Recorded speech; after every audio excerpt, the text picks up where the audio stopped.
12:32. Yo. How are you guys? YouTube. Hope you're doing well.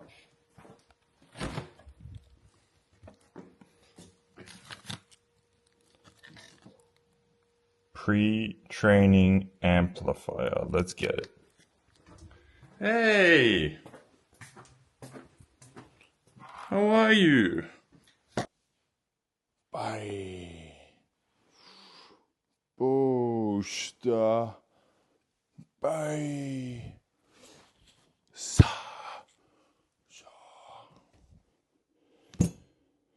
What's up, YouTubers? It's 12:30 as you saw on the phone.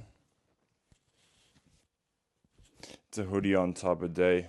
Which day isn't a hoodie on type of day?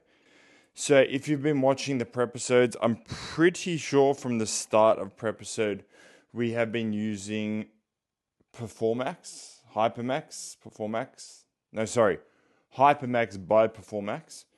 But I ran out. I still have like maybe 8 or 10 tubs left in the gym. I think only 8 tubs left. That doesn't matter. I still do have tubs left in the gym. But this is my OG favorite pre-workout. Just as an everyday pre, it's strong, but it's not like too strong. And I had a tub already open, so I was like, you know what? I'm being a bit of a tight ass at the moment. I'm trying to save money and not spend and like crack new things. So I didn't want to crack another tub of pre-workout for no reason. This one was already cracked, so why not use it? And I used it for the first time again on Friday. And then I used it on Saturday, and then we're using it today, which is Monday. But on the Friday, I forgot how much faster this one sort of hits you. That makes sense. So with the Hypermax, it was more of like a smooth little energy boost, and within 30 minutes, then you're starting to get ready to train. This one, it's like you take it, and you're a bit more wide awake within like 15 minutes, I would say. So yeah, I kind of forgot how strong it feels. But it's definitely a good pre-workout. So let's do a scoop of this attack. I will... Oh, whoops. There's still more in there. And for good measure, we'll do a little bit extra. We'll do that alongside some beta-alanine. It was just cheaper to buy in bulk, so I bought this big bulk bag. Do about 5 grams of that as well. And about 5 grams of glycerol. Now, if you guys are going to buy glycerol, don't buy this shit. I'll tell you why. Buy monostearate, glycerol monostearate. Don't buy Glycermax, Glycersize, any of these products. So, this is not pure glycerol, and I was not aware of that. I went into the shop and just asked for glycerol, and it says glycerol in big writing, and then underneath says 65% glycerol powder, which means out of that 5 grams, only 65% of it is actual glycerol. How stupid is that? So what do they use to fill the rest with, man? Anyway, it's kind of annoying. Let's go get some water and fill this up and get the pre down. I need a 10, man. Holy shit. Let's fill her up. I will say the mixability of Kodiak Attack's pre-workout is nowhere near as good as Hypermax. And also the flavor, like this is a real pre-flavor, if you know what I'm saying. It doesn't taste like that nice tropical mocktail like the Hypermax tastes like. But anyway, see what I'm saying? Super artificial. Anyway, cheers to you guys. Cheers to this massive chest day at 2 weeks out. As I said, we're feeling it. So hopefully this pre-wakes me up a little bit. Cheers.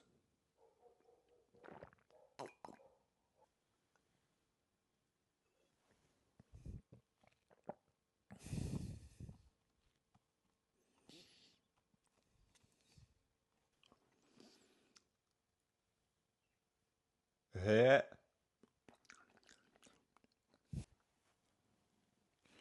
I'm so sore, bro.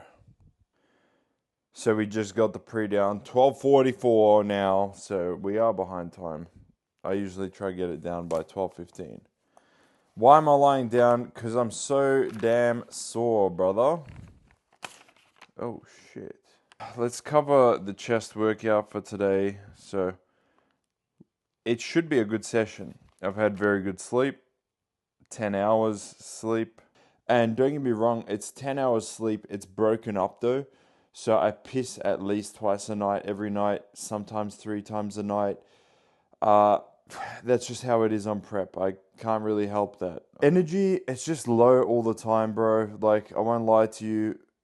Waking up, doing everything is just, you're dragging your feet. Like, look, it's just crazy how prep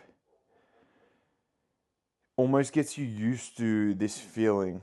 Tired, low energy, 24/7. You're not feeding yourself enough, and your body and your brain just start to go, okay, I'm going to switch this off, I'm going to switch this off, I'm going to conserve energy here without you knowing. And then before you know it, you're not talking, you're walking like slow as F, and everything you do is slow as F. Just it is what it is. Now, how the physique's looking, I don't even know. It just feels like I don't even know if I'm getting leaner. I don't even know if I'm getting harder. So deep into prep, it's hard to even like judge yourself truthfully and truly like on what you're seeing. Because you can wake up and like this morning I had like a bit of a puffy, bloated face. For some reason it happens when I have a really good sleep. So I guess it's not a bad thing. But then you look at yourself and you're like, am I fat? Like my face looks fat. What's wrong with me?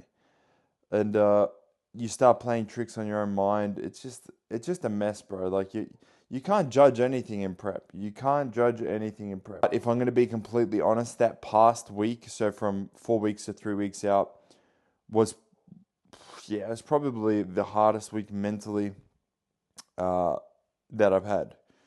I did a bit of extra work, and that could have definitely been a factor in the way I felt, but I felt energy was very bad, hunger was very high.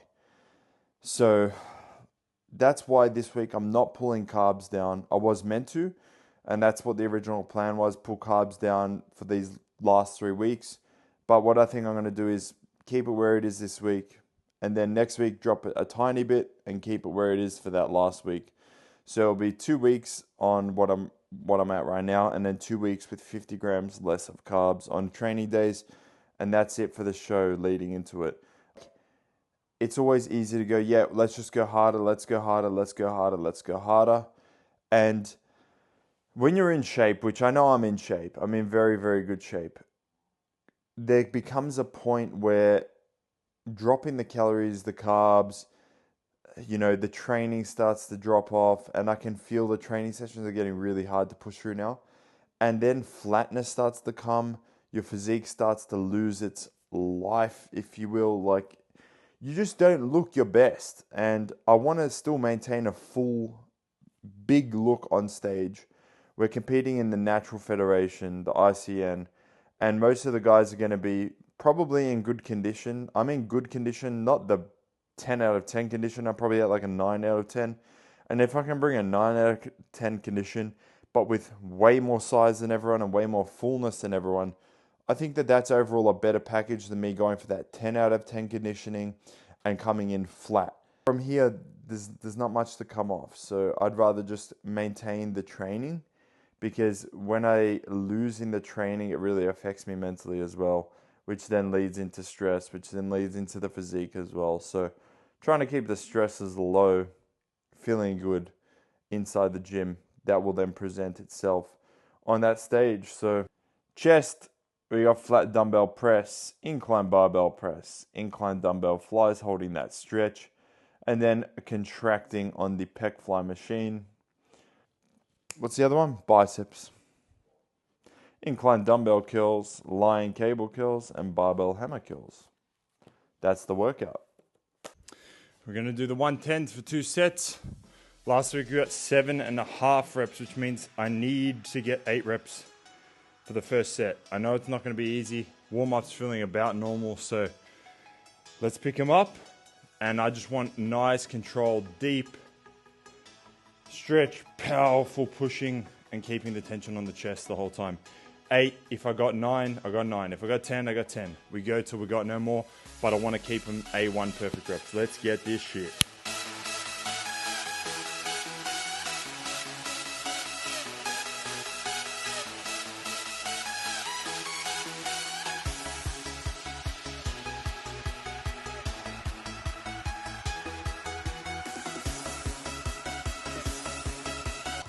I'm a little disappointed. That was 7.5 reps again, but I missed groove that last one and I know I had it. I know I had that last rep. All right. Take a quick rest. We're gonna get to round 2.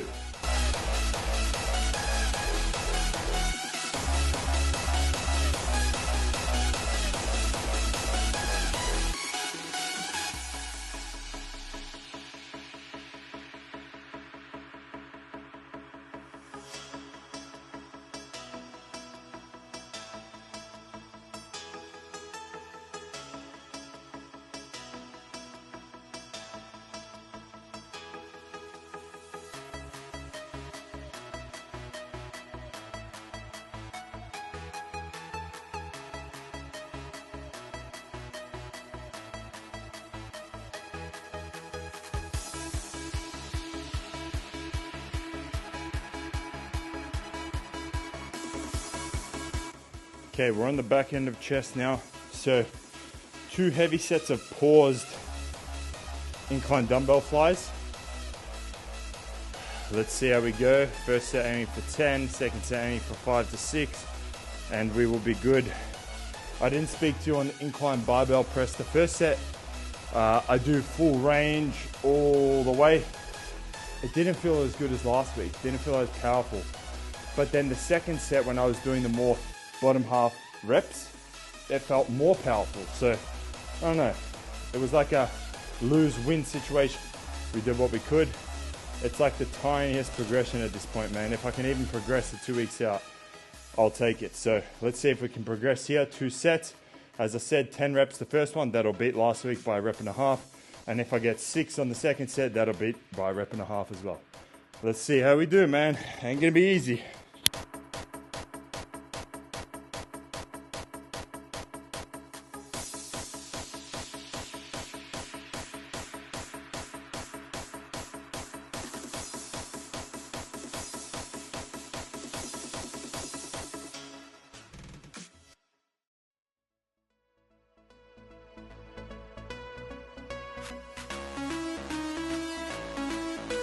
Nice! We conquered that set. That was really good. I'm really happy about that, actually. That was 10.5, which means 2 full extra reps. Let's do it again this set. 6 reps. Today we're going to do it. We're going to get 6. And then the last set of the day is a drop set on the pec fly, where we're just really worried about flexing the chest. Okay. 40 kilos. Let's make this happen. 6 reps.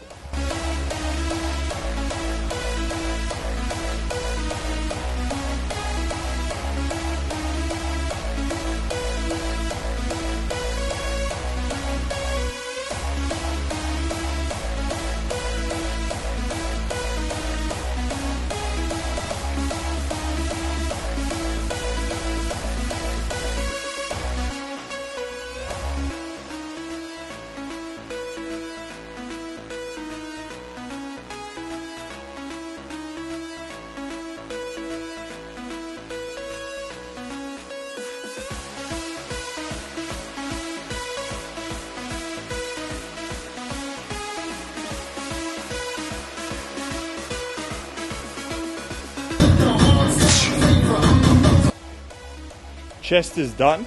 It's fried. My biceps are warmed up now. So we're gonna go into biceps, obviously. But I won't record it because 2 reasons. I just like to keep the intensity high on biceps. I don't have a problem growing them. I don't have a problem keeping up with the strength. And number 2, my battery's low.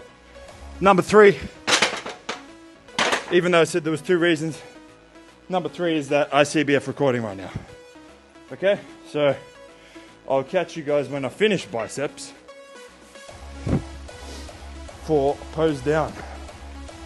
So we're gonna start on these bad boys. Stretching, curling. Stretching, curling. Hup, hup. Let me get these bad boys done. Cable kills, hammer kills. I'll catch you guys for a pose down because honestly, if I record this, I won't be able to have the pose down. All right, let's finish shit off.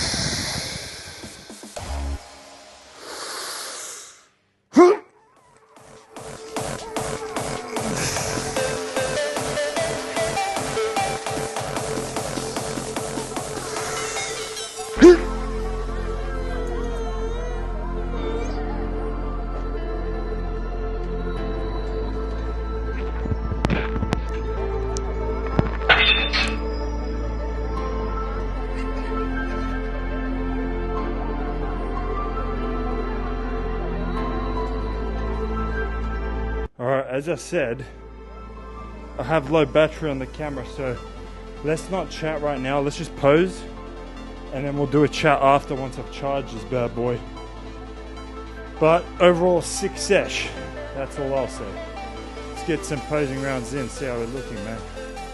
Let's do it.